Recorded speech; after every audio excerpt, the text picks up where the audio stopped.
صرف نماز عصر کے بعد یہ وظیفہ کرنا حضرت علی کا بتایا ہوا وظیفہ سلام قول من رب الرحیم 10 بار پڑھنا، خدا کی قسم نماز عشاء کے بعد 50 لاکھ مل جائیں گے۔ بسم اللہ الرحمن الرحیم۔ محترم ناظرین، عصر کے بعد کا انتہائی مجرب وظیفہ لے کر آپ کی خدمت میں حاضر ہوئے ہیں، جس کے کرنے سے انشاءاللہ تعالی اللہ تبارک و تعالی کے فضل و کرم سے آپ کو بہت فائدہ حاصل ہوگا۔ 400 کروڑ بھی مانگو گے تو انشاءاللہ تعالی اللہ تبارک و تعالی اپنے فضل و کرم سے آپ کو عطا فرمائے گا۔ یہ چند دن آپ کو ارب پتی بنا دیں گے۔ آپ کی ہر حاجت، آپ کی ہر مشکل، آپ کی ہر پریشانی دور ہو جائے گی۔ اللہ تبارک و تعالی کے نام میں بڑی ہی طاقت ہے۔ اگر آپ باقاعدگی کے ساتھ اس اسم مبارک کا ورد کریں گے تو میرا اللہ آپ کی تمام مشکلات دور کر دے گا اور آپ کے بڑے سے بڑے دکھ و غم بھی اپنے فضل و کرم سے دور کر دے گا۔ ناظرین، اللہ تعالیٰ کی ذات سے کبھی مایوس نہ ہوا کریں اور اللہ پاک سے ہی اپنی تمام امیدیں اور خواہش وابستہ رکھیں۔ اللہ پاک ہی ہر مخلوق کو رزق دیتا ہے۔ ہر مسلمان کو اللہ تعالیٰ پر توکل کرنا چاہیے اور اپنے تمام امور میں اسی پر بھروسہ کرنا چاہیے۔ توکل کے بارے میں حضرت عمر فاروق رضی اللہ تعالی عنہ سے روایت ہے کہ رسول اللہ صلی اللہ تعالی علیہ وسلم نے ارشاد فرمایا، اگر تم اللہ تعالیٰ پر اس طرح توکل کرو جس طرح توکل کرنے کا حق ہے تو تمہیں اس طرح رزق دیا جائے گا جس طرح پرندوں کو رزق دیا جاتا ہے۔ وہ صبح بھوکے نکلتے ہیں اور شام کو پیٹ بھر کر آتے ہیں۔ اور حضرت عبداللہ بن مسعود رضی اللہ تعالی عنہ سے روایت ہے، رسول اکرم صلی اللہ تعالی علیہ وآلہ وسلم نے ارشاد فرمایا، جو شخص فاقہ میں مبتلا ہو اور وہ لوگوں کے سامنے اپنا فاقے کو بیان کرے تو اللہ تعالیٰ اس کے فاقے کو دور نہیں کرتا، اور جس شخص کو فاقہ ہو اور وہ اللہ تعالیٰ کی بارگاہ میں عرض کرے تو اللہ تعالیٰ اسے جلد دے کر یا دیر سے رزق عطا فرما کر بے نیاز کر دے گا۔ ہمارا آج کا یہ وظیفہ بہت ہی خاص ہے۔ اگر آپ کے مالی حالات صحیح نہیں ہے، آپ تنگ دست ہیں اور آپ کی مشکلات چل رہی ہیں تو آپ نے یہ عمل کر لینا ہے، جب بھی کوئی پریشانی آ جائے تو 3 بار یہ وظیفہ اور اللہ تعالیٰ کے پاک کلام میں ایک آیت پڑھنی ہے جو کہ ابھی میں آپ کو بتاؤں گا۔ پھر انشاءاللہ اللہ تعالیٰ کی طرف سے معجزاتی طور پر کوئی نہ کوئی ایسا ذریعہ بنے گا کہ آپ کو پتہ ہی نہیں چلے گا، آپ کا کام ہو جائے گا۔ ناظرین اکرام، آج جو عمل آپ کی خدمت میں پیش کرنے لگے ہیں، ہمیں امید ہے اس سے پہلے آپ نے یہ عمل نہیں کیا ہوگا۔ قرآن کریم کے آخری سپارے یعنی 30ویں سپارے کے اندر بہت ساری صورتیں ہیں، اس میں سے ہی ایک صورت کا یہ وظیفہ ہے اور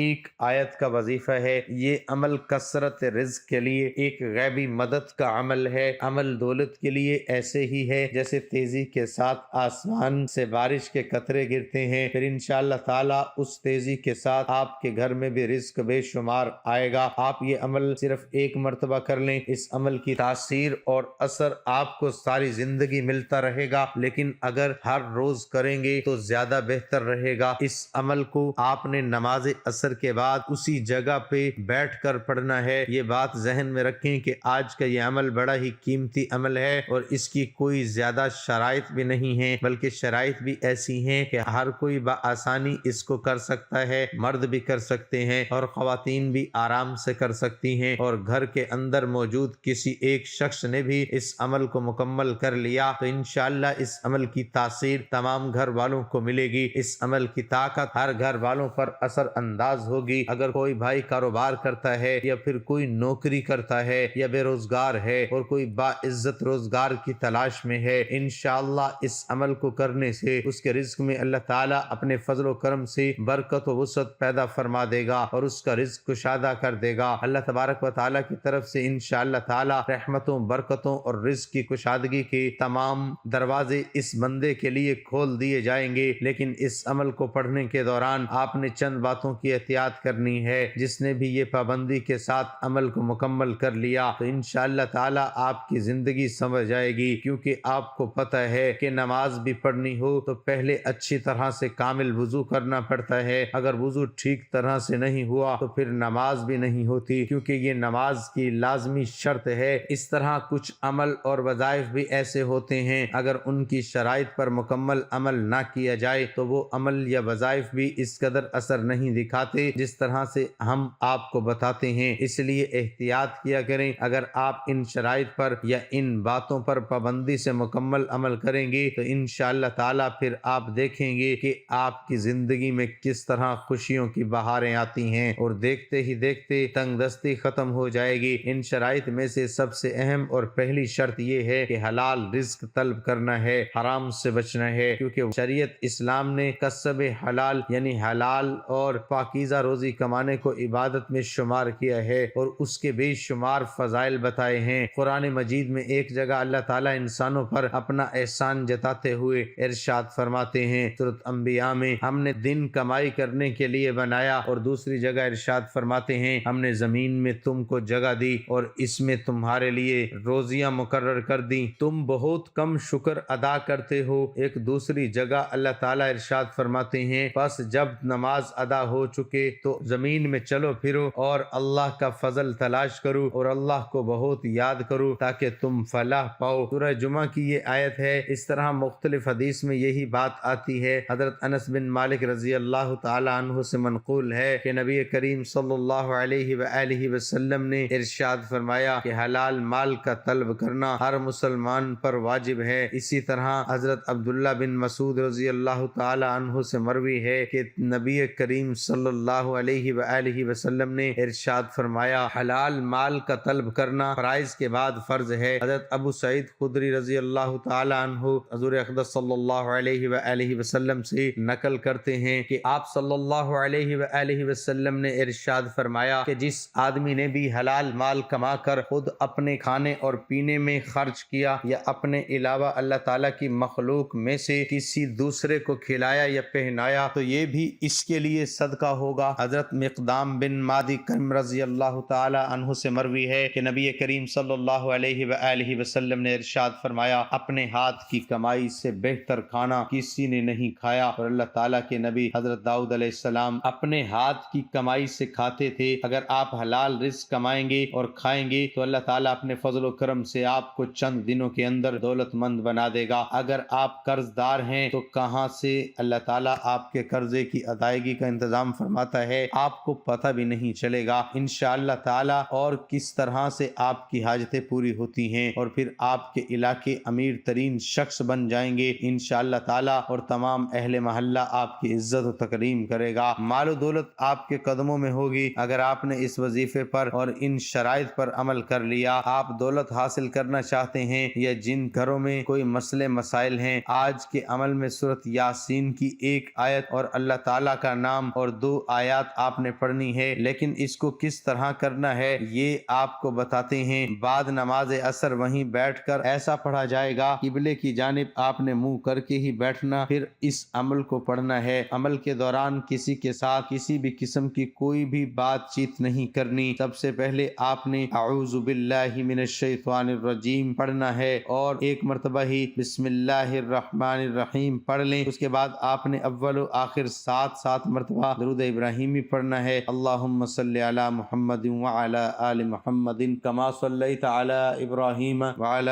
آل ابراہیم انک حمید مجید۔ اللہم بارک علی محمد وعلی آل محمد کما بارکت علی ابراہیم وعلی آل ابراہیم انک حمید مجید۔ اس کے بعد آپ نے 33 مرتبہ یا وہابو یا وہابو یا وہابو پڑھنا ہے۔ یا وہابو 33 مرتبہ پڑھنے کے بعد آپ نے 180 مرتبہ اس آیت کو پڑھنا ہے۔ اگر آپ اپنی انگلیوں کے پوروں پر گنتی کریں تو بہتر رہے گا، لیکن کیونکہ ہاتھوں پر تسبیح کرنے کی وجہ سے زیادہ فضیلت ہے۔ حضرت آسیہ بنت یاسر رضی اللہ تعالی عنہ سے روایت ہے جو مہاجرات میں سے ہیں، ان کے رسول اللہ صلی اللہ علیہ وسلم نے ہم سے ارشاد فرمایا کہ تم تسبیح اللہ کہنا، لا الہ الا اللہ کہنا اور تقدیس کو لازم پکڑو اور ان کی انگلیوں کے پوروں سے شمار کرو، اس لیے کہ دیگر اعضاء کی طرح پوروں سے بھی قیامت کے دن ان سے کیے گئے اعمال کے بارے میں سوال کیا جائے گا اور ان میں گواہی پیدا کر کے ان کو بلوا لیا جائے گا۔ اور ذکر سے غافل مت ہو، یعنی ذکر کو مت چھوڑو ورنہ تم رحمتوں کو کبھی نہیں سمجھ سکتے۔ اس وظیفے کی یہ آیت قرآن پاک کی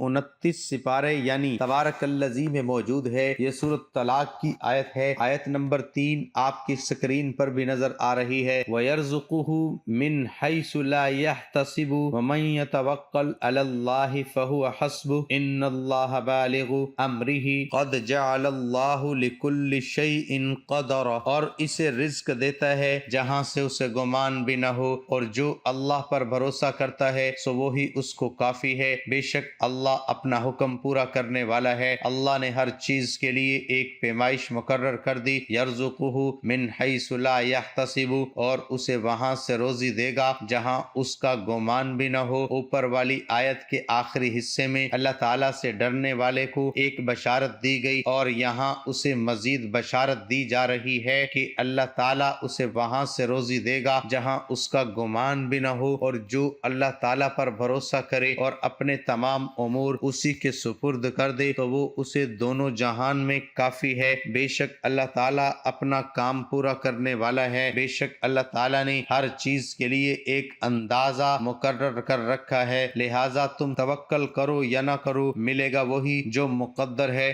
تو توکل چھوڑ کر ثواب سے محروم کیوں ہوتے ہو؟ یہ آیت جب 180 مرتبہ پڑھ لیں تو 10 مرتبہ سلام قول من رب الرحیم پڑھنا، اور 300 مرتبہ استغفر اللہ استغفر اللہ استغفر اللہ پڑھنا ہے۔ اس کے بعد 7 مرتبہ آخر میں درود ابراہیمی پڑھ لیں، اور پھر دونوں ہاتھ اٹھا کر خوب دعا مانگیں، اور دعا میں یہ عہد بھی کریں کہ میں آئندہ کبھی حرام رزق کے قریب بھی نہیں جاؤں گا، اور حرام رزق سے ہمیشہ کے لیے بچوں گا، اور جب اللہ تعالیٰ کے فضل و کرم سے آپ کے گھر میں رزق آنا شروع ہو جائے تو پھر آپ نے اس میں سے اللہ کا حصہ بھی ضرور نکالنا ہے، یعنی کوئی نہ کوئی چیز صدقہ ضرور کرنی ہے، یہ آپ نے لازمی کرنا ہے۔ انشاءاللہ تعالیٰ اللہ پاک آپ کی دنیا اور آخرت دونوں میں بہتری فرمائے گا، نہ تو خود آپ کبھی محتاج ہوں گے اور نہ ہی آپ کی آنے والی نسلیں محتاج ہوں گی۔ آخر میں دعا ہے کہ اللہ تعالیٰ ہمارے اس وظیفے میں جو بتانے میں کسی بھی قسم کی کوتاہی ہو وہ اپنی رحمت سے معاف فرمائے، ہمیں پکا اور سچا مسلمان بنائے، ہمیں 5 وقت کی نماز با جماعت ادا کرنے کی توفیق عطا فرمائے، آمین ثم آمین۔ تمام دوستوں سے گزارش ہے کہ اللہ تعالیٰ کے 99 ناموں میں سے ایک نام کمنٹ میں ضرور شیئر کریں۔